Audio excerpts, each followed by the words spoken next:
ಈ ಒಂದು ವಿಡಿಯೋದಲ್ಲಿ ಬಂದ್ಬಿಟ್ಟು ನಾವು BCom second sem advance financial accounting ಏನೋ ಸಬ್ಜೆಕ್ಟ್ ಅಂದು so unit 1 so according to NEP syllabus so ಇದರಲ್ಲಿ ಬಂದ್ಬಿಟ್ಟು ಫಸ್ಟ್ ಯೂನಿಟ್ 1 ಇರೋದು ಬಂದ್ಬಿಟ್ಟು ಫೈರ್ ಇನ್ಶೂರೆನ್ಸ್ ಅಕೌಂಟಿಂಗ್. ಸೊ ಈ ಚಾಪ್ಟರಲ್ಲಿ ಫಸ್ಟ್ ನಾನು ಇಂಟ್ರೊಡಕ್ಷನ್ ಕೊಡ್ತೀನಿ, ಆಮೇಲೆ ಫಾರ್ಮೆಟ್ ಎಕ್ಸ್ಪ್ಲೇನ್ ಮಾಡ್ತೀನಿ, ಆಮೇಲೆ ಒಂದು 2 ಪ್ರಾಬ್ಲಮ್ ಈ ಒಂದು ವಿಡಿಯೋದಲ್ಲಿ ಸಾಲ್ವ್ ಮಾಡೋಣ. ಸೊ ಎಕ್ಸಾಮ್ಗೆ ಯಾವ ಥರ ಕೇಳ್ಬೋದು ಅನ್ನೋದು ಅಪ್ಕಮಿಂಗ್ ವಿಡಿಯೋಸಲ್ಲಿ ನಾನು ಅಪ್ಲೋಡ್ ಮಾಡ್ತೀನಿ. ಇವಾಗ ಬಂದ್ಬಿಟ್ಟು ನಾವು ಸ್ಟಾರ್ಟ್ ಮಾಡೋಣ. So unit 1 fire insurance accounting. So first insurance ಅಂದರೆ ಏನಂತ ತಿಳ್ಕೊಳ್ಳೋಣ ನಾವು, ಓಕೆನಾ.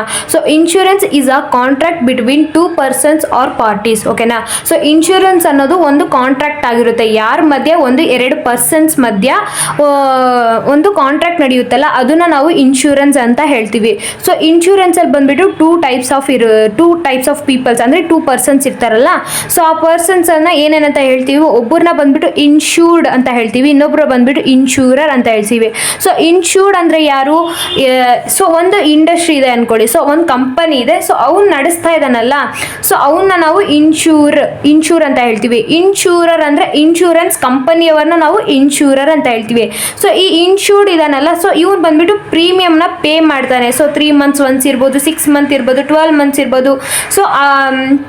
So according to our contract ಅದ್ರ ಬೇಸ್ ಮೇಲೆ ನಾವು ಪ್ರೀಮಿಯಂನ ಪೇ ಮಾಡ್ತೀವಿ. ಯಾರಿಗೆ, ಇನ್ಶೂರರ್. ಸೊ ಇನ್ಶೂರರ್ ಅಂದರೆ ಯಾರು, ಇನ್ಶೂರೆನ್ಸ್ ಕಂಪನಿಗೆ ನಾವು ಇನ್ಶೂರ್ಡ್ ಬಂದ್ಬಿಟ್ಟು ಇನ್ಶೂರರ್ ಕಂಪನಿಗೆ ಪೇ ಮಾಡ್ತಾನೆ.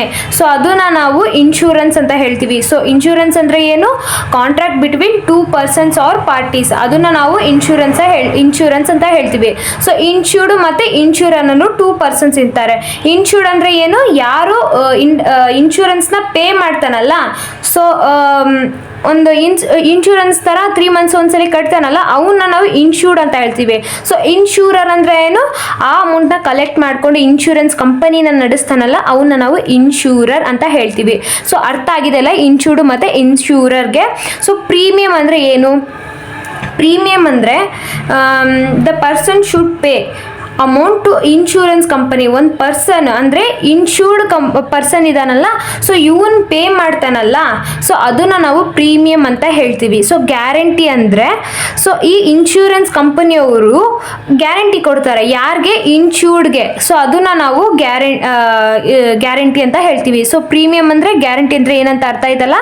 ಸೊ ಪ್ರೀಮಿಯಂ ಅಂದರೆ ಇನ್ಶೂರ್ಡ್ ಬಂದ್ಬಿಟ್ಟು ಇನ್ಶೂರರ್ಗೆ ಪೇ ಮಾಡ್ತಾನಲ್ಲ, ಸೊ ಅದನ್ನು ನಾವು ಪ್ರೀಮಿಯಂ ಅಂತ ಹೇಳ್ತೀವಿ. ಗ್ಯಾರಂಟಿ ಅಂದ್ರೆ ಏನು, ಈ ಇನ್ಶೂರರ್ ಅನ್ನೋನು ಇವನ್ಗೆ ಇನ್ಶೂರ್ಡ್ಗೆ ಗ್ಯಾರಂಟಿ ಕೊಡ್ತಾನೆ, ಅದನ್ನ ನಾವು ಗ್ಯಾರಂಟಿ ಅಂತ ಹೇಳ್ತೀವಿ.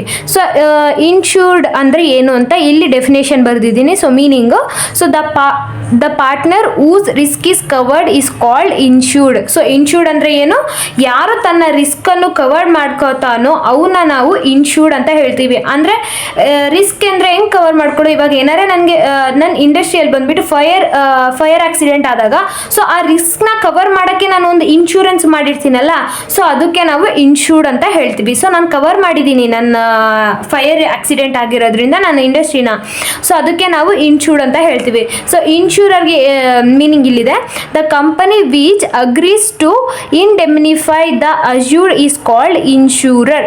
ಸೊ ಅಂದರೆ ಒಂದು ಇನ್ಶೂರೆನ್ಸ್ ಕಂಪನಿ ಇರುತ್ತೆ, ಸೊ ಅದು ಬಂದ್ಬಿಟ್ಟು ಅಗ್ರಿ ಮಾಡ್ಕೊಂಡಿರುತ್ತೆ, ಅದು ಏನು ಅವನಿಗೆ ಇಂಡೆಮ್ನಿಫೈ ಆಗಿದೆಲ್ಲ ಅಂದರೆ ಒಂದು ಫೈರ್ ಆಕ್ಸಿಡೆಂಟ್ ಆಗಿದೆ ಅಲ್ಲ, ಸೊ ಅದನ್ನ ನಾನು ಅಶ್ಯೂರ್ಡ್ ಮಾಡ್ಕೋತೀನಿ ಅನ್ನೋ ಗ್ಯಾರಂಟಿ ಕೊಡುತ್ತಲ್ಲ, ಸೊ ಅವ್ರನ್ನ ನಾವು ಇನ್ಶೂರರ್ ಅಂತ ಹೇಳ್ತೀವಿ. ಸೊ ಇವಾಗ ಅರ್ಥ ಆಗಿದೆ ಅಲ್ಲ ಇನ್ಶೂರ್ಡ್ ಅಂದರೆ ಇನ್ಶೂರರ್ ಅಂದರೆ ಏನು ಅಂತ. ಸೊ ಇವಾಗ ಬಂದ್ಬಿಟ್ಟು ಪ್ರೀಮಿಯಂ ಅಂದರೆ ಏನು, for a considerations called premium. So ಇವನು ಕನ್ಸಿಡರೇಷನ್ ಇರುತ್ತಲ್ಲ, ಸೊ ಅದನ್ನು ನಾವು ಪ್ರೀಮಿಯಂ ಅಂತ ಹೇಳ್ತೀವಿ. ಸೊ ಏನ್ರ ಬಗ್ಗೆ ಕನ್ಸಿಡರೇಷನ್ಸ್ ಇರುತ್ತೆ ಅಂದರೆ, to indemnify the compensation for the loss of stock due to fire accident called insurance. So ಅಂದರೆ ಸೊ ಅವನು ಏನಕ್ಕೆ ಪ್ರೀಮಿಯಂ ಪೇ ಮಾಡ್ತಾನೆ ಅಂದರೆ, ಈ ಇನ್ಶೂರ್ಡ್ ಏನೋ ಒಂದು ಇಂಡೆಮಿನಿಫೈ ಅಂದರೆ ಏನೂ ಇಲ್ಲ, ಏನೋ ಒಂದು ಫೈರ್ ಆಕ್ಸಿಡೆಂಟ್ ಆಗುತ್ತಲ್ಲ, ಸೊ ಅದನ್ನು ನಾವು ಇಂಡೆಮಿನಿಫೈ ಅಂತ ಹೇಳ್ತೀವಿ. ಸೊ ಆ ಇಂಡೆಮಿನಿಫೈನ ಕಂಪನ್ಸೇಷನ್ ಮಾಡ್ಕೊಳ್ಳೋಕ್ಕೆ, ಲಾಸ್ ಆಫ್ ಸ್ಟಾಕ್ ಅದು ಎಷ್ಟು ಲಾಸ್ ಆಗಿದೋ ಅದನ್ನು ಅವನು ಕಂಪನ್ಸೇಷನ್ ಮಾಡ್ಕೊಳ್ಳೋಕ್ಕೋಸ್ಕರ, ಸೊ ಅವಾಗ ಒಂದು ಫೈರ್ ಆಕ್ಸಿಡೆಂಟ್ ಮುಖಾಂತರ ಲಾಸ್ ಆಫ್ ಸ್ಟಾಕ್ ಆಗಿರುತ್ತಲ್ಲ ನಮಗೆ, ಸೊ ಅದನ್ನ ಅವ್ನು ಕವರ್ ಮಾಡ್ಕೊಳ್ಳೋಕೆ ಇನ್ಶೂರೆನ್ಸ್ ಮಾಡಿರ್ತಾನೆ. ಸೊ ಅದಕ್ಕೆ ಅವನು ಪ್ರೀಮಿಯಂ ಕಟ್ತಾ ಇದ್ದಾನೆ ಅಂತ ಹೇಳೋದು. ಸೊ ಇವಾಗ ನೆಕ್ಸ್ಟ್ ಬಂದ್ಬಿಟ್ಟು ಟೈಪ್ಸ್ ಆಫ್ ಇನ್ಶೂರೆನ್ಸ್ ಇದೆ. ಸೊ ಟೋಟಲ್ ಆಗಿ ಬಂದ್ಬಿಟ್ಟು 2 ಟೈಪ್ಸ್ ಇದೆ. ಒಂದು ಬಂದ್ಬಿಟ್ಟು ಲೈಫ್ ಇನ್ಶೂರೆನ್ಸ್, ಇನ್ನೊಂದು ಬಂದ್ಬಿಟ್ಟು ಜನರಲ್ ಇನ್ಶೂರೆನ್ಸು. ಸೊ ನಮಗೆ ಬಂದ್ಬಿಟ್ಟು ಇಲ್ಲಿ ಇವಾಗ BCom ಸೆಕೆಂಡ್ ಸೆಮ್ಗೆ ಬಂದ್ಬಿಟ್ಟು ಲೈಫ್ ಇನ್ಶೂರೆನ್ಸ್ ಕೇಳಲ್ಲ, ಜನರಲ್ ಇನ್ಶೂರೆನ್ಸೇ ಇರೋದು ನಮಗೆ. ಸೊ ಇದು ಸುಮ್ಮನೆ ಜನರಲ್ ನಾಲೆಜ್ಗೋಸ್ಕರ ನಾನು ಹೇಳ್ತಾ ಇದ್ದೀನಿ. ಸೊ ಲೈಫ್ ಇನ್ಶೂರೆನ್ಸ್ ಅಂದರೆ ಕಾಂಟ್ರಾಕ್ಟ್ ಆಫ್ ಅಶೂರೆನ್ಸ್, ಅಂದರೆ ನಮ್ಮ ಲೈಫ್ಗೋಸ್ಕರ. ಸೊ ಲೈಫ್ ಇನ್ಶೂರೆನ್ಸ್ ಆಲ್ರೆಡಿ ಎಲ್ಲರೂ ಮನೇಲಿ ಮಾಡಿರ್ತಾರೆ, ಅಟ್ಲೀಸ್ಟ್ ಮೋರ್ ದೆನ್ 1% ಸಾರೆ ಮಾಡಿರ್ತಾರೆ. ಸೊ ಈ ಪೇರೆಂಟ್ಸ್ ಇರ್ತಾರಲ್ಲ, ಸೊ ಅವ್ರಿಗೆ ಗ್ಯಾರಂಟಿ ಲೈಫ್ ಇನ್ಶೂರೆನ್ಸ್ ಮಾಡಿರ್ತಾರೆ. ಲೈಫ್ ಇನ್ಶೂರೆನ್ಸ್ ಅಂದರೆ ಸೊ ಮನೇಲಿ ಯಾರೇ ಅಪ್ಪ ಆಗಿರಲಿ ಇಲ್ಲ ಅಮ್ಮ ಆಗಿರಲಿ ಅವ್ರ ಮೇಲೆ ಅವರು ಲೈಫ್ ಇನ್ಶೂರೆನ್ಸ್ ಮಾಡಿರ್ತಾರೆ. ಒಂದು ವೇಳೆ ಅವ್ರಿಗೆ ಏನಾರೇ ಡೆತ್ ಆಗಿದ್ರೆ ಸೊ ಆ ಅಮೌಂಟ್ ಅವ್ರು ಏನು ಇನ್ಶೂರೆನ್ಸ್ ಮಾಡಿರ್ತಾರಲ್ಲ ಅದು ಅವ್ರ ಮಕ್ಳಿಗೆ ಬಂದು ಸೇರುತ್ತೆ. ಅಥವಾ ಯಾರೋ ಒಂದು ಗಾರ್ಡಿಯನ್ ಕೊಟ್ಟಿರ್ತಾರೆ, ಅವ್ರ ಕೈಲಿ ಕೊಡ್ತಾರೆ. ಸೊ ಅದನ್ನು ನಾವು ಲೈಫ್ ಇನ್ಶೂರೆನ್ಸ್ ಅಂತ ಹೇಳ್ತೀವಿ. ಸೊ ಜನರಲ್ ಇನ್ಶೂರೆನ್ಸ್ ಅಂದರೆ ಸೊ ಕಾಂಟ್ರಾಕ್ಟ್ ಆಫ್ ಇಂಡೆಮಿನಿಫೈ, ಅಂದರೆ ಏನೋ ಒಂದು ಆಕ್ಸಿಡೆಂಟು ಆ ಥರ ಅದಕ್ಕೋಸ್ಕರ ನಾವು ಜನರಲ್ ಆಗಿ ಒಂದು ಇನ್ಶೂರೆನ್ಸ್ ಮಾಡಿರ್ತೀವಲ್ಲ. ಸೊ ಏನಾರೇ ಒಂದು, ಇದನ್ನು ಮೋಸ್ಟ್ಲಿ ಇಂಡಸ್ಟ್ರಿಯಲ್ಲಿ ಯೂಸ್ ಮಾಡ್ತಾರೆ. ಸೊ ಏನಾರೇ ಒಂದು ಸ್ಟಾಕ್ ಡ್ಯಾಮೇಜ್ ಆಗ್ಬೋದು, ಏನೋ ಒಂದು ಲಾಸ್ ಆಗ್ಬೋದು. ಸೊ ಅದಕ್ಕೋಸ್ಕರ ಇವ್ರು ಮಾಡಿರೋದು, ಅದನ್ನು ನಾವು ಜನರಲ್ ಇನ್ಶೂರೆನ್ಸ್ ಅಂತ ಹೇಳ್ತೀವಿ. ಸೊ ಜನರಲ್ ಇನ್ಶೂರೆನ್ಸಲ್ಲಿ 3 ಟೈಪ್ಸ್ ಇದೆ. ಫೈರ್ ಇನ್ಶೂರೆನ್ಸ್ ಇದೆ, ಮೊರೈನ್ ಇನ್ಶೂರೆನ್ಸ್ ಇದೆ, ಅದರ್ ಇನ್ಶೂರೆನ್ಸ್ ಇದೆ. ಸೊ ಫೈರ್ ಇನ್ಶೂರೆನ್ಸಲ್ಲಿ ಈ 3 ಬಂದ್ಬಿಟ್ಟು ನಮಗೆ ಕೇಳೋದು ಬಂದ್ಬಿಟ್ಟು BCom ಸೆಕೆಂಡ್ ಸೆಮ್ಗೆ ಫೈರ್ ಇನ್ಶೂರೆನ್ಸ್ ಮಾತ್ರನೇ. ಮೊರೈನ್ ಇನ್ಶೂರೆನ್ಸ್ ಮತ್ತು ಅದರ್ ಇನ್ಶೂರೆನ್ಸ್ ನಮಗೆ ಇಲ್ಲ. ಸೊ ಇಲ್ಲಿ ಇಂಟು ಹಾಕಿರೋದು ನಮಗಿಲ್ಲ. ಸೊ ಈ ಥರ ಇಂಟು ಹಾಕಿ 4 ಡಾಟ್ಸ್ ಇರೋದು ನಮಗಿದೆ ಅಂತ ಅರ್ಥ, ಓಕೆನಾ. ಸೊ ಮೊರೈನ್ ಫೈರ್ ಇನ್ಶೂರೆನ್ಸ್ ಅಂದರೆ ಏನು, ನಾವು ಒಂದು ಕಡೆ ಸ್ಟಾಕ್ನ ಇದು ಸೇವ್ ಮಾಡಿಟ್ಟಿರ್ತೀವಿ, ಅಲ್ಲೇನೋ ಒಂದು ಫೈರ್ ಆಗಿ ಅದು ಡ್ಯಾಮೇಜ್ ಆಗಿರುತ್ತೆ ಸ್ಟಾಕ್ಸ್ ಎಲ್ಲ, ಅದನ್ನು ನಾವು ಫೈರ್ ಇನ್ಶೂರೆನ್ಸ್ ಅಂತ ಹೇಳ್ತೀವಿ. ಸೊ ಮೊರೈನ್ ಇನ್ಶೂರೆನ್ಸ್ ಅಂದರೆ ಸೊ ಸಮುದ್ರದಲ್ಲಿ ನಾವು ಸಮುದ್ರ ಮುಖಾಂತರ ಯಾವುದಾದ್ರೂ ಒಂದು ಗೂಡ್ಸ್ನ ಈ ದೇಶದಿಂದ ಆದರೆ ಅದರ್ ಕಂಟ್ರೀಸಿಂದ ಮತ್ತು ನಮ್ಮ ಕಂಟ್ರೀಸ್ಗೆ ರಿಸೀವ್ ಮಾಡ್ತೀವಲ್ಲ. ಸೊ ಅದ್ರ ಮಧ್ಯೆ ಏನಾರೇ ಡ್ಯಾಮೇಜ್ ಆದರೆ, ಗೂಡ್ಸ್ ಏನಾದರೆ ಮುಳುಗೋಗ್ಬಿಟ್ರೆ ಸಮುದ್ರದಲ್ಲಿ, ಸೊ ಅದಕ್ಕೋಸ್ಕರ ಮಾಡೋದನ್ನ ನಾವು ಮೊರೈನ್ ಇನ್ಶೂರೆನ್ಸ್ ಅಂತ ಹೇಳ್ತೀವಿ. ಸೊ ಅದರ್ ಇನ್ಶೂರೆನ್ಸ್ ಅಂದರೆ ಏನಾರ ಆಗ್ಬೋದು. ಸೊ ನಮಗಿರೋದು ಬಂದ್ಬಿಟ್ಟು ಫೈರ್ ಇನ್ಶೂರೆನ್ಸ್. ಫೈರ್ ಇನ್ಶೂರೆನ್ಸ್ ಅಂದರೆ ಏನು, ಒಂದು ಗುಡನಲ್ಲಿ ನಾವು ಗೂಡ್ಸ್ ಸ್ಟಾಕ್ಸ್ನೆಲ್ಲ ಸೇವ್ ಮಾಡಿಟ್ಟಿರ್ತೀವಿ, ಒಂದು ವೇಳೆ ಏನೋ ಒಂದು ಫೈರ್ ಆಗಿ ಸೊ ನಮಗೆ ಸ್ಟಾಕಲ್ಲ ಲಾಸ್ ಆಗುತ್ತಲ್ಲ, ಅದನ್ನು ನಾವು ಫೈರ್ ಇನ್ಶೂರೆನ್ಸ್ ಹೇಳ್ತೀವಿ. ಸೊ ಫೈರ್ ಇನ್ಶೂರೆನ್ಸಲ್ಲಿ ಬಂದುಬಿಟ್ಟು 3 ಟೈಪ್ಸ್ ಇದೆ. ಫಸ್ಟ್ ಬಂದುಬಿಟ್ಟು ಲಾಸ್ ಆಫ್ ಸ್ಟಾಕು, ಮತ್ತು loss of profit, loss of other asset. So loss of stock ಅಂದರೆ ಈಗ ತಾನೇ ಹೇಳಿದ್ದೀನಿ, ನಾವೆಲ್ಲ ಸ್ಟಾಕ್ಸ್ನೆಲ್ಲ ಗುಡನಲ್ಲಿ ಇಟ್ಟಿರ್ತೀವಲ್ಲ, ಸೊ ಅದೇನಾದ್ರೆ ಆ ಸ್ಟಾಕ್ ಆದರೆ ಅದು. ಸೊ ಇದೇ ನಮಗಿರೋದು ಇವಾಗ NEP ಸಿಲೆಬಸ್ ಪ್ರಕಾರ BCom ಸೆಕೆಂಡ್ ಸೆಮ್ಗೆ. ಸೊ ಲಾಸ್ ಆಫ್ ಸ್ಟಾಕ್ ಮೇಲೇ ಕ್ವಶನ್ಸ್ ಎಲ್ಲ ಕೇಳ್ಬೋದು. ಸೊ ಲಾಸ್ ಆಫ್ ಪ್ರಾಫಿಟ್ ಮತ್ತು ಲಾಸ್ ಆಫ್ ಅದರ್ ಅಸೆಟ್ಟು ಕೇಳಲ್ಲ. ಸೊ ಅದಕ್ಕೆ ಇಲ್ಲಿ ಇಂಟು ಮಾರ್ಕ್ ಹಾಕಿದ್ದೀನಿ, ಇಲ್ಲಿ ಬಂದುಬಿಟ್ಟು 4 ಡಾಟ್ಸ್ ಇರೋ ಇಂಟು ಮಾರ್ಕ್ ಇಟ್ಟಿದ್ದೀನಿ. ಸೊ ಇದರಲ್ಲಿ ನಾವು ಏನೇನು ನೋಡ್ಕೋಬೇಕು ಅಂದರೆ ಫೈರ್ ಇನ್ಶೂರೆನ್ಸ್ ಮತ್ತು ಲಾಸ್ ಆಫ್ ಸ್ಟಾಕ್, ಇದು ಜಸ್ಟ್ ಜನರಲ್ ನಾಲೆಜ್ ಹೇಳಿದ್ದಷ್ಟೇ ನಾನು. ಸೊ ಇದು ಏನು ಸುಮ್ಮನೆ ತಿಳ್ಕೊಳ್ಳಿ. ಮತ್ತು fire insurance, loss of stock ಮಾತ್ರನೇ ನಮಗೆ ಇರೋದು ಇಂಪಾರ್ಟೆಂಟ್ ಅಲ್ವಾ. ಸೊ ಕ್ವಶನ್ ಕೂಡ ಇದ್ರ ಮೇಲೆ ಬೇಸ್ ಆಗಿರುತ್ತೆ. ಇವಾಗ ಬಂದ್ಬಿಟ್ಟು ಸಾಲ್ವೇಜ್ ಮೀನ್ಸ್. ಸೊ ಸಾಲ್ವೇಜ್ ಅಂದರೆ ಏನಂತ ತಿಳ್ಕೊಳ್ಳೋಣ. So stock which is saved from fire. So salvage ಅಂದರೆ ಒಂದು ಸ್ಟಾಕ್ ಬಂದ್ಬಿಟ್ಟು ಸೇವ್ ಆಗಿರುತ್ತೆ, ಏನೋ ಒಂದು ಫೈರ್ ಆದಾಗ. ಸೊ ಅಲ್ಲಿ ಬಂದ್ಬಿಟ್ಟು ಸ್ವಲ್ಪ ಎಲ್ಲ ಸ್ಟಾಕ್ ಏನು ಫೈರ್ ಆಗಿರಲ್ಲ, ಸೊ ಸ್ವಲ್ಪ ಆದರೂ ಮಿಕ್ಕಿರುತ್ತೆ, ಅದನ್ನ ನಾವು ಸಾಲ್ವೇಜ್ ಅಂತ ಹೇಳ್ತೀವಿ, ಓಕೆನಾ. ಸೊ ಮೇ ಬಿ ಡ್ಯಾಮೇಜಿಂದನೂ ಸಾಲ್ವೇಜ್ ಸಿಗುತ್ತೆ ಅಲ್ಲ ನಮಗೆ. ಸೊ ಡ್ಯಾಮೇಜ್ ಆದಾಗ ಏನಾರೇ ಎಲ್ಲ ಫೀಸು ಡ್ಯಾಮೇಜ್ ಆಗಿರಲ್ಲ, ಎಲ್ಲೋ ಒಂದು ಕಡೆ ನಮಗೆ ಸಾಲ್ವೇಜ್ ಸಿಗುತ್ತೆ. May not be affected at all. So ಎಲ್ಲನೂ ಅಫೆಕ್ಟ್ ಆಗಿರಲ್ಲ. ಡ್ಯಾಮೇಜ್ ಆಗಿದ್ರೆ ಏನು ಎಲ್ಲ ವಸ್ತುನೂ ಡ್ಯಾಮೇಜ್ ಆಗಿರುತ್ತಾ, ಏನೋ ಒಂದು 4-5 ಡ್ಯಾಮೇಜ್ ಆಗಿರ್ಬೋದು, ಅಟ್ಲೀಸ್ಟ್ 1, 2 or 3 ಅದು ಒಂದು ಸ್ಟಾಕ್ಗಳು ಸೇವ್ ಆಗಿರುತ್ತಲ್ಲ, ಸೊ ಅದಕ್ಕೆ ನಾವು ಸಾಲ್ವೇಜ್ ಅಂತ ಕರಿತೀವಿ. So these stocks are valued separately. So ಈ ಸಾಲ್ವೇಜ್ನ ನಾವು ಸಪ್ರೇಟಾಗಿ ವ್ಯಾಲ್ಯೂಡ್ ಮಾಡ್ತೀವಿ ಅಂತ ಹೇಳುತ್ತೆ. ಸೊ ಇನ್ಶೂರೆನ್ಸಲ್ಲಿ ಬಂದುಬಿಟ್ಟು 3 ಟೈಪ್ಸ್ ಆಫ್ ಇನ್ಶೂರೆನ್ಸ್ ಇದೆ. ಸೊ ಒಂದು ಬಂದ್ಬಿಟ್ಟು ಫುಲ್ ಇನ್ಶೂರೆನ್ಸು, ಆಮೇಲೆ ಓವರ್ ಇನ್ಶೂರೆನ್ಸು, ಆಮೇಲೆ under insurance. So full insurance ಅಂದರೆ ಸೊ ಇದು ಈ ಕಡೆ ಲೆಫ್ಟ್ ಸೈಡ್ ಇರೋದೆಲ್ಲ ಫೈರ್ ಕ್ಲೈಮ್, ಅಂದರೆ ನಮಗೆ ಆಗಿರೋಂಥ ಫೈರಲ್ಲಿ ಏನು ಎಷ್ಟು ಸ್ಟಾಕ್ ಎಷ್ಟು ಅಮೌಂಟ್ಗೆ ನಮಗೆ ಫೈರ್ ಕ್ಲೈಮ್ ಆಗಿರೋದು ಅನ್ನೋದು. ಸೊ ರೈಟ್ ಸೈಡ್ ಇರೋದು ಇನ್ಶೂರೆನ್ಸ್ ಅಮೌಂಟು. ಸೊ ನಾವು ಎಷ್ಟು ಇನ್ಶೂರೆನ್ಸ್ ಮಾಡಿಸಿವಿ ಅನ್ನೋದು. ಸೊ ಫುಲ್ ಇನ್ಶೂರೆನ್ಸ್ ಅಂದರೆ ನನಗೆ ಫೈರಲ್ಲಿ ಲಾಸ್ ಆಗಿರೋ ಅಮೌಂಟು ಮತ್ತು ಇನ್ಶೂರೆನ್ಸ್ ಮಾಡಿರೋ ಅಮೌಂಟ್ ಎರಡು ಈಕ್ವಲ್ ಆಗಿದ್ರೆ ಅದನ್ನು ನಾವು ಫುಲ್ ಇನ್ಶೂರೆನ್ಸ್ ಅಂತ ಹೇಳ್ತೀವಿ. ಒಂದು ವೇಳೆ ಓವರ್ ಇನ್ಶೂರೆನ್ಸ್ ಅಂದರೆ ಇದು ಬಂದ್ಬಿಟ್ಟು ಫೈರಲ್ಲಿ ಕ್ಲೈಮ್ ಆಗಿರೋದು. ಸೊ ಅದು ಬಂದ್ಬಿಟ್ಟು ಇನ್ಶೂರೆನ್ಸ್ ಮಾಡಿರೋದಕ್ಕಿಂತ ನಾನು ಇಲ್ಲಿ ಫೈರ್ ಕ್ಲೈಮ್ ಆಗಿದೆ, ಸೊ ಅದಕ್ಕಿಂತ ಜಾಸ್ತಿನೇ ಇನ್ಶೂರೆನ್ಸ್ ಮಾಡಿದ್ದೀನಲ್ವಾ ನಾನು. ಸೊ ನನಗೆ ಫೈರ್ ಕ್ಲೈಮ್ ಆಗಿರೋದು 2 lakh, ಆದರೆ ನಾನು ಇನ್ಶೂರೆನ್ಸ್ ಮಾಡಿಸಿರೋದು 3 lakhಗೆ ಮಾಡಿಸಿದ್ದೀನಿ. ಅಲ್ಲಿಗೆ ಅದು ಓವರ್ ಇನ್ಶೂರೆನ್ಸ್ ಆಯ್ತು ಅಲ್ವಾ. ಸೊ ಆಮೇಲೆ ಅಂಡರ್ ಇನ್ಶೂರೆನ್ಸ್ ಅಂದರೆ 2 lakhಗೆ ನನಗೆ ಫೈರ್ ಕ್ಲೈಮ್ ಆಗಿಬಿಟ್ಟಿದೆ, ಆದರೆ ನಾನು ಇನ್ಶೂರೆನ್ಸ್ ಮಾಡಿಸಿರೋದು 1.5 ಲಕ್ಷಕ್ಕೆ. ಅವಾಗ ಏನಾಯಿತು, ಇದು ಅಂಡರ್ ಇನ್ಶೂರೆನ್ಸ್. ಸೊ ಇದು ಅರ್ಥ ಆಯ್ತಲ್ಲ. ಫುಲ್ ಇನ್ಶೂರೆನ್ಸ್ ಅಂದರೆ ನಾನು ಇನ್ಶೂರೆನ್ಸ್ ಮಾಡಿರೋದಕ್ಕೂ ನನ್ನ ಫೈರ್ ಕ್ಲೈಮ್ಗೂ ಈಕ್ವಲ್ ಆಗುತ್ತೆ. ಅದೇ ಓವರ್ ಇನ್ಶೂರೆನ್ಸ್ ಅಂದರೆ ನನ್ನ ಫೈರ್ ಕ್ಲೈಮ್ಗಿಂತ ಓವರ್ ಇನ್ಶೂರೆನ್ಸ್ ಮಾಡಿಸಿರೋದು ಜಾಸ್ತಿ ಇರುತ್ತೆ.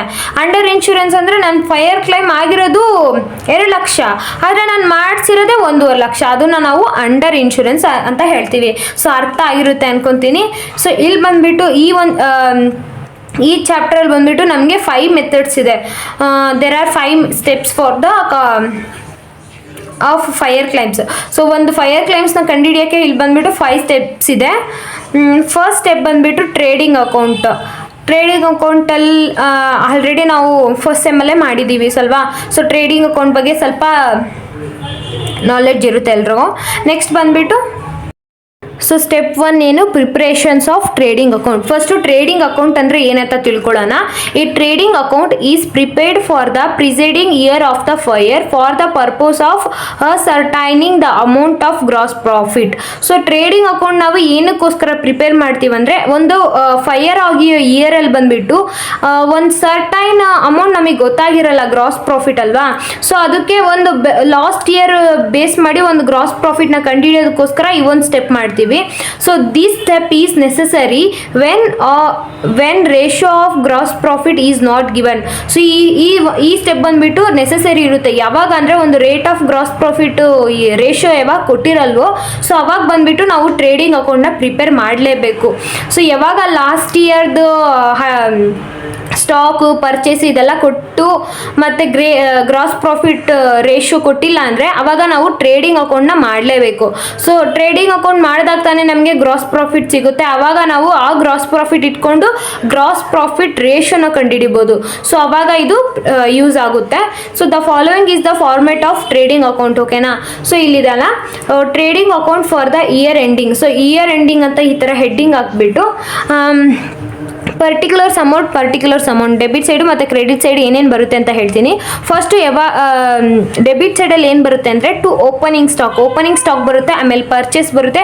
ಪರ್ಚೇಸಲ್ಲಿ ಏನಾದ್ರು ರಿಟರ್ನ್ ಇದ್ದರೆ ಅದನ್ನು ನಾವು ಲೆಸ್ ಮಾಡ್ಕೋಬೇಕು. ಆಮೇಲೆ carriage inwards, freight inwards, wages, manufacturing expenses ಅಂದರೆ ಇಂಡೈರೆಕ್ಟ್ ಎಕ್ಸ್ಪೆನ್ಸಸ್ ಎಲ್ಲ ಟ್ರೇಡಿಂಗ್ ಅಕೌಂಟಲ್ಲಿ ಬರುತ್ತೆ. To custom duties, to coal, gas, water, power, fuel etcetera. So ಇದೆಲ್ಲನೂ ಇಂಡೈರೆಕ್ಟ್ ಎಕ್ಸ್ಪೆನ್ಸಸ್ ಆಗಿರುತ್ತೆ.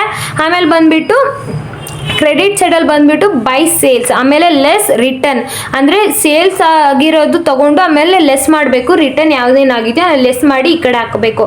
ಆಮೇಲೆ ಬೈ ಕ್ಲೋಸಿಂಗ್ ಸ್ಟಾಕ್, ಓಕೆನಾ. ಸೊ ಕ್ಲೋಸಿಂಗ್ ಸ್ಟಾಕು ಮತ್ತು ಸೇಲ್ಸ್ ಎರಡೇ ಕ್ರೆಡಿಟ್ ಸೈಡ್ ಬರೋದು. ಮಿಕ್ಕಿದ ಏನೇ ಐಟಮ್ ಬಂದರೂ ಅದನ್ನೆಲ್ಲ ಡೆಬಿಟ್ ಸೈಡ್ ಆಗ್ಬೋದಲ್ವಾ. ಸೊ ಈ ಫಾರ್ಮೆಟ್ ನೆನ್ಪಿಟ್ಕೊಂಡ್ರೆ ಪ್ರಾಬ್ಲಮ್ ಈಸಿಯಾಗಿ ಮಾಡ್ಬೋದು. ನೆಕ್ಸ್ಟ್ ಸೊ ಈ ಕಡೆ ಫುಲ್ ಟೋಟಲ್ ಮಾಡಿ ಈ ಕಡೆ ಹಾಕಿದಾಗ ಅದನ್ನು ನಾವು ಗ್ರಾಸ್ ಪ್ರಾಫಿಟ್ ಅಂತ ಹೇಳ್ತೀವಿ. ಒಂದು ವೇಳೆ ಅದು ಕ್ರೆಡಿಟ್ ಸೈಡ್ ಬಂದರೆ ಅದನ್ನು ಗ್ರಾಸ್ ಲಾಸ್ ಅಂತ ಹೇಳ್ತೀವಿ. ಅರ್ಥ ಆಯ್ತಾ. ಸೊ ಸೆಕೆಂಡ್ ಸ್ಟೆಪ್ ಬಂದ್ಬಿಟ್ಟು ಏನು, ascertainment of rate of gross profit. So ಇಲ್ಲಿ ಬಂದ್ಬಿಟ್ಟು ಗ್ರಾಸ್ ಪ್ರಾಫಿಟ್ ರೇಷಿಯೋನ ಕಂಡುಹಿಡಿಯೋದಕ್ಕೋಸ್ಕರ ಈ ಒಂದು ಸ್ಟೆಪ್ ಮಾಡ್ತೀವಿ ನಾವು. ಸೊ ಇಲ್ಲಿ ಬಂದ್ಬಿಟ್ಟು the rate of gross profit is ascertained by using the following formula. So ಈ ಫಾರ್ಮುಲಾನ ಯೂಸ್ ಮಾಡಿಕೊಂಡು ನಾವು ರೇಟ್ ಆಫ್ ಗ್ರಾಸ್ ಪ್ರಾಫಿಟ್ನ ಕಂಡುಹಿಡಿತೀವಿ.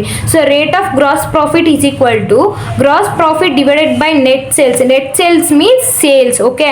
ಸೊ ಇದನ್ನೇ ಡೈರೆಕ್ಟಾಗಿ ನೀವು ಸೇಲ್ಸ್ ತೊಗೊಂಡ್ರು ನಡೆಯುತ್ತೆ, ಇಲ್ಲ ಟೋಟಲ್ ಸೇಲ್ಸ್ ಮೈನಸ್ ರಿಟರ್ನ್ ಅದನ್ನು ಮಾಡಿದ್ರು ನಡೆಯುತ್ತೆ. ಸೊ ಇಲ್ಲಿ ಹಾಕಿರ್ತೀರಲ್ಲ ಅಮೌಂಟು, ಸೊ ಅದನ್ನೇ ತಗೊಳ್ಳಿ. Gross profit divided by net sales into 100 ಮಾಡಿದ್ರೆ ನಮಗೆ ರೇಟ್ ಆಫ್ ಗ್ರಾಸ್ ಪ್ರಾಫಿಟ್ದು ಪರ್ಸೆಂಟೇಜ್ ಬರುತ್ತೆ. ಥರ್ಡ್ ಸ್ಟೆಪ್ ಬಂದುಬಿಟ್ಟು memorandum of trading account. So memorandum of trading account ಅಂದರೆ, ಸೊ ಇವಾಗ ಬಂದುಬಿಟ್ಟು meaning of memorandum trading account ನೋಡೋಣ. Memorandum trading account is nothing but trading account, ಓಕೆನಾ. ಸೊ ಮೆಮೊರಂಡಮ್ ಟ್ರೇಡಿಂಗ್ ಅಕೌಂಟ್ ಏನೂ ಇಲ್ಲ, ಅದೂ ಒಂದು ಟ್ರೇಡಿಂಗ್ ಅಕೌಂಟೇ.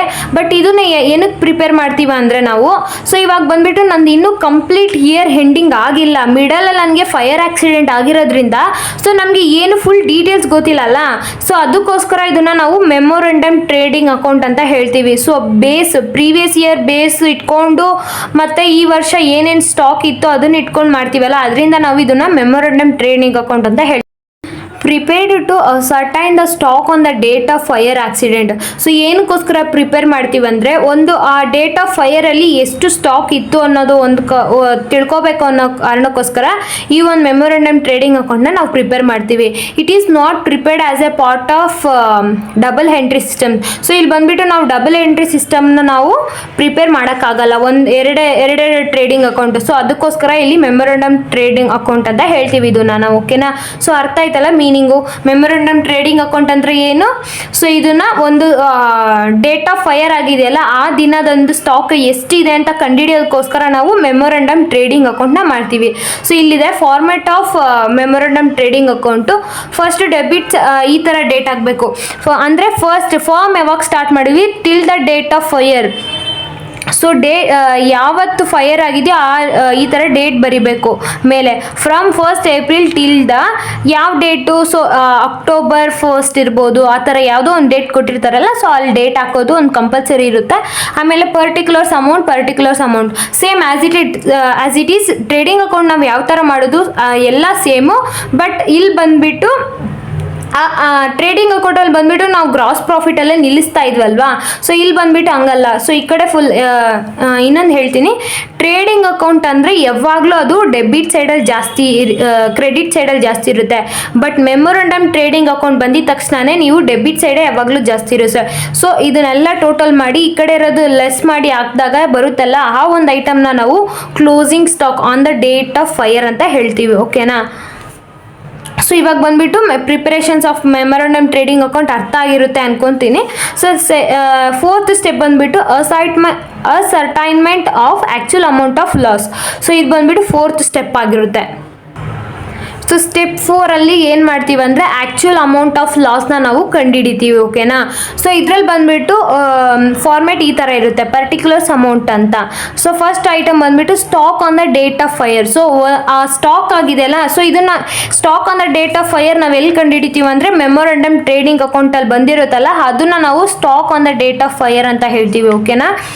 ಆಮೇಲೆ ಬಂದುಬಿಟ್ಟು ಲೆಸ್ ಗೂಡ್ಸ್ ಸೇವ್ಡ್ ಆರ್ ಸಾಲ್ವೇಜ್ಡ್. ನಾನು ಆಲ್ರೆಡಿ ಹೇಳಿದ್ದೀನಿ, ಸಾಲ್ವೇಜ್ಡ್ ಅಂದರೆ ಗೂಡ್ಸ್ನ ನಾವು ಒಂದು ಫೈರಲ್ಲಿ ಸೇವ್ ಮಾಡಿರ್ತೀವಲ್ಲ, ಸೊ ಅದನ್ನು ನಾವು ಸಾಲ್ವೇಜ್ಡ್ ಅಂತ ಹೇಳ್ತೀವಿ. ಅದನ್ನು ನಾವು ಈ ಡೇಟ್ ಆಫ್ ಫೈರ್ ಇರೋ ಅಮೌಂಟಲ್ಲಿ ಲೆಸ್ ಮಾಡ್ತೀವಿ, ಯಾಕಂದರೆ ಅದು ಸೇವ್ ಆಗಿದೆ ಅಲ್ವಾ, ಸೊ ಅದಕ್ಕೆ ಲೆಸ್ ಮಾಡ್ತೀವಿ.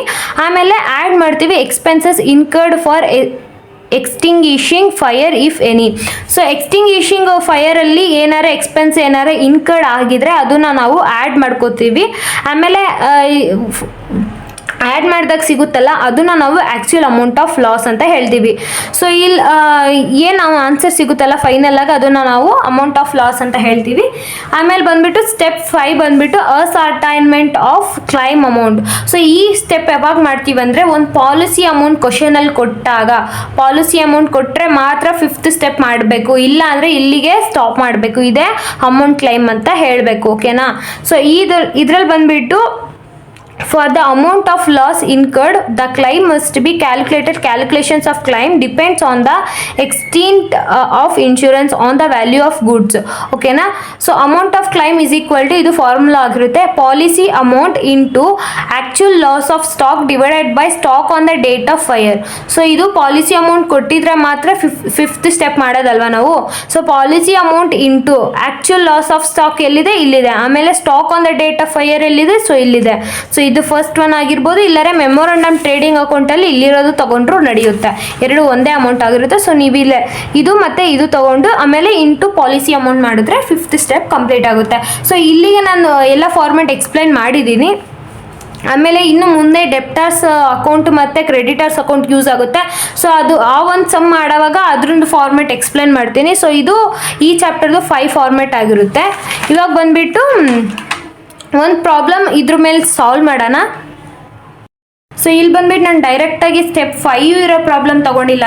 ಫಸ್ಟು ಸಿಂಪಲ್ ಪ್ರಾಬ್ಲಮ್ ಸಾಲ್ವ್ ಮಾಡೋಣ.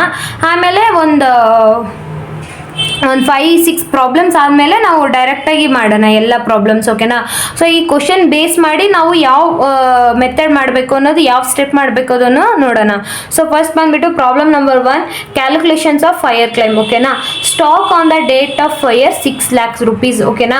ಆಮೇಲೆ ವ್ಯಾಲ್ಯೂ ಆಫ್ ಸ್ಟಾಕ್ ಸಾಲ್ವೇಜ್ ಅಂದರೆ ಸೇವ್ ಆಗಿರೋದು 1 lakh ಆಗಿದೆ ಅಂತೆ. Expenses incurred to extinguishing fire claim 1 lakh rupees ಅಂತೆ. So calculate the amount of claim to be. So ಇಲ್ಲಿ ಏನು ಹೇಳ್ತಾ ಇದ್ದಾರೆ, ಅಮೌಂಟ್ ಆಫ್ ಕ್ಲೈಮ್ ಕಂಡುಹಿಡಿಬೇಕಂದ್ರೆ 5th ಸ್ಟೆಪ್ ಅಂದರೆ ಏನು, ಅಲ್ಲಿ ಬಂದ್ಬಿಟ್ಟು ಪಾಲಿಸಿ ಅಮೌಂಟ್ ಬರುತ್ತೆ. ಸೊ 4th ಸ್ಟೆಪ್ ಅಂದರೆ amount of actual amount of loss. So actual amount of loss ಅಂತ ಬರುತ್ತಲ್ಲ, ಸೊ ಅದಕ್ಕೆ ನೆಕ್ಸ್ಟ್ ಸ್ಟೆಪ್ಪೇ ಕ್ಲೈಮ್ ಅಮೌಂಟ್ ಕಂಡುಹಿಡಿಯೋದು. ಸೊ ಅದು ಇದು ಏನಾರೇ ಪಾಲಿಸಿ ಅಮೌಂಟ್ ಕೊಟ್ಟಿಲ್ಲ ಅಂದರೆ ಇಲ್ಲಿ ಏನು ಬರುತ್ತಲ್ಲ 4th ಸ್ಟೆಪ್ಪಲ್ಲಿ ಕೊನೆಯಲ್ಲಿ, ಅದನ್ನೇ ನಾವು ಕ್ಲೈಮ್ ಅಮೌಂಟ್ ಅಂತ ಹೇಳ್ತೀವಿ. ಸೊ ಇವಾಗ ಬಂದುಬಿಟ್ಟು ಇಲ್ಲಿ ಸ್ಟೆಪ್ 4ನ ಮಾಡಬೇಕು. ಸೊ ಸ್ಟೆಪ್ 4 ಏನಿದೆ, ಸೊ ಇವಾಗ ಬಂದುಬಿಟ್ಟು ಸ್ಟೆಪ್ 4ದು ಫಾರ್ಮ್ಯಾಟ್ ಹಾಕಿದ್ದೀನಿ. ಪರ್ಟಿಕ್ಯುಲರ್ಸ್ ಅಮೌಂಟ್ ಅಷ್ಟೇ ಬರೋದಲ್ವಾ ಸ್ಟೆಪ್ 4ಅಲ್ಲಿ.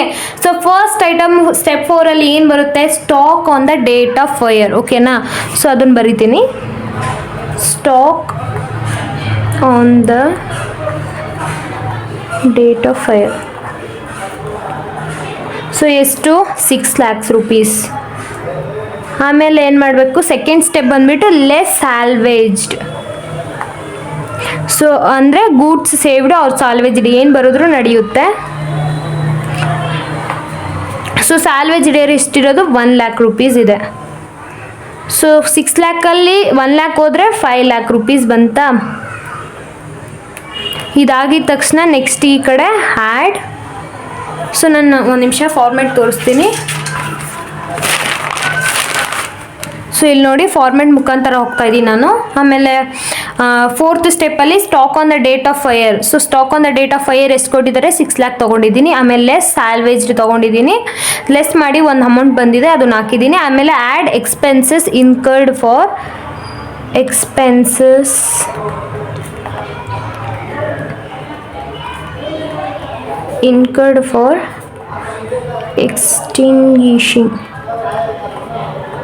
ಎಕ್ಸ್ಟಿಂಗ್ವಿಷಿಂಗ್ fire, okay. ಸೊ ಎಷ್ಟು ಕೊಟ್ಟಿದ್ದಾರೆ, 1 lakh rupees ಕೊಟ್ಟಿದ್ದಾರೆ. ನೆಕ್ಸ್ಟ್ ಬಂದುಬಿಟ್ಟು ಸೊ ಇದನ್ನು ಆ್ಯಡ್ ಮಾಡಿ ಹಾಕೋದನ್ನ ನಾವು ಆ್ಯಕ್ಚುಲ್ ಅಮೌಂಟ್ ಆಫ್ ಲಾಸ್ ಅಂತ ಹೇಳ್ತೀವಿ, ಓಕೆನಾ. So actual amount of loss. So ಇದನ್ನು ಆ್ಯಡ್ ಮಾಡಿದ್ರೆ 6 lakh rupees ಬಂತು.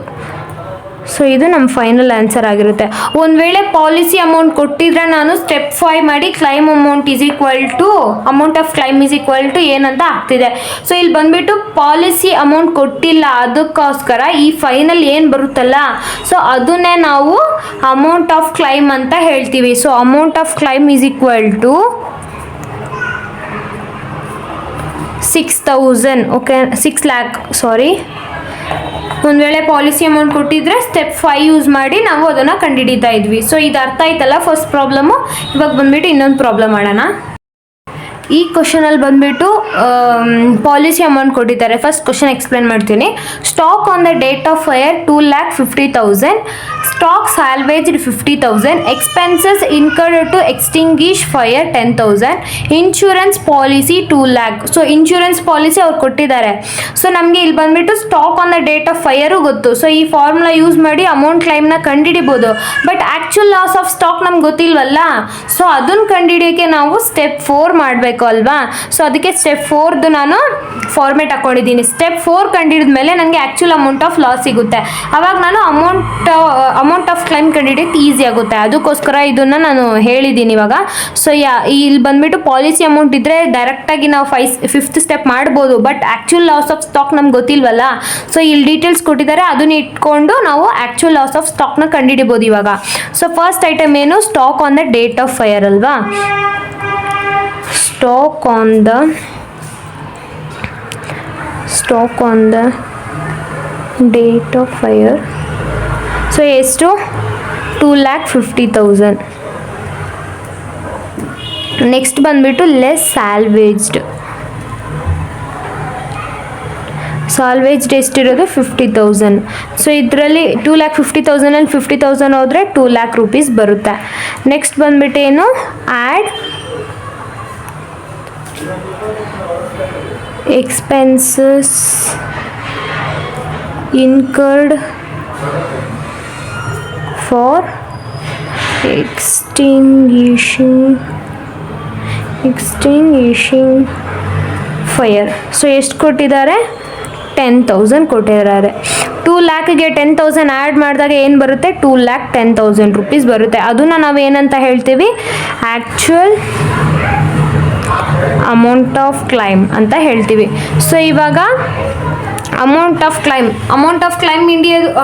ಆ್ಯಕ್ಚುಯಲ್ ಅಮೌಂಟ್ ಆಫ್ ಲಾಸ್ ಇದು. So actual amount of claim ಅಲ್ವಾ ಅವ್ರಿಗೆ ಫೈಂಡ್ ಔಟ್ ಮಾಡೋಕ್ಕೆ ಹೇಳಿರೋದು. So actual amount of claim is equal to policy amount into actual loss of stock divided by stock on the date of fire. So policy amount ಕೊಟ್ಟಿದ್ದಾರಲ್ಲ 2 lakh. So ಅವಾಗ 5th step ಮಾಡ್ಬೋದು. ಒಂದು ವೇಳೆ policy amount ಕೊಟ್ಟಿಲ್ಲ ಅಂದರೆ ನಾವು amount of ಕ್ಲೈಮ್ನ ಯಾವುದು ಅಂತ ಕನ್ಸಿಡರ್ ಮಾಡಬೇಕು? ಸೊ ಅಮೌಂಟ್ ಆಫ್ ಲಾಸ್ ಆಗಿದೆ ಅಲ್ಲ ಅದನ್ನು ನಾವು ಅಮೌಂಟ್ ಆಫ್ ಕ್ಲೈಮ್ ಅಂತ ಕನ್ಸಿಡರ್ ಮಾಡ್ತಿದ್ವಿ. ಸೊ ಇಲ್ಲಿ ಪಾಲಿಸಿ ಅಮೌಂಟ್ ಕೊಟ್ಟಿರೋದ್ರಿಂದ ನಾವು ಸ್ಟೆಪ್ 5ನ ಮಾಡ್ತಾ ಇದ್ದೀವಿ. ಓಕೆನಾ? ಅರ್ಥ ಮಾಡ್ಕೊಳ್ಳಿ. Next 2 lakh into actual loss of stock ಎಷ್ಟು? 2,10,000 divided by stock on the date of fire ಎಷ್ಟು? 2,50,000. ಇದು ಮಾಡಿದಾಗ 2 lakh ಇಂಟು 2,10,000 ಡಿವೈಡೆಡ್ ಬೈ 2,50,000 ಮಾಡಿದ್ರೆ 1,68,000 rupees ಬಂತು. ಸೊ ಇದೇ ನಮ್ಮ ಫೈನಲ್ ಆನ್ಸರ್ ಆಗಿರುತ್ತೆ. ಸೊ ಇವಾಗ ಅರ್ಥ ಆಯ್ತಲ್ಲ? ಸೊ ಇದು ಸೆಕೆಂಡ್ ಪ್ರಾಬ್ಲಮ್. ನೆಕ್ಸ್ಟ್ ಬಂದುಬಿಟ್ಟು ಥರ್ಡ್ ಪ್ರಾಬ್ಲಮ್ ಬಂದುಬಿಟ್ಟು ಸ್ಟೆಪ್ 3, ಸ್ಟೆಪ್ 4, ಸ್ಟೆಪ್ 5 ಈ ಥರ 3 ಇರೋದನ್ನ ಮಾಡೋಣ. ಸೊ ಇವಾಗ ಸ್ಟೆಪ್ 4 ಮತ್ತು ಸ್ಟೆಪ್ 5 ಅರ್ಥ ಆಗಿದೆ ಅಲ್ವಾ ನಿಮಗೆ? ಸೊ ಇವಾಗ ಬಂದುಬಿಟ್ಟು ಮೆಮೊರಂಡಮ್ ಟ್ರೇಡಿಂಗ್ ಅಕೌಂಟು ನೆಕ್ಸ್ಟ್ ವಿಡಿಯೋದಲ್ಲಿ ನೋಡೋಣ. Thank you for watching.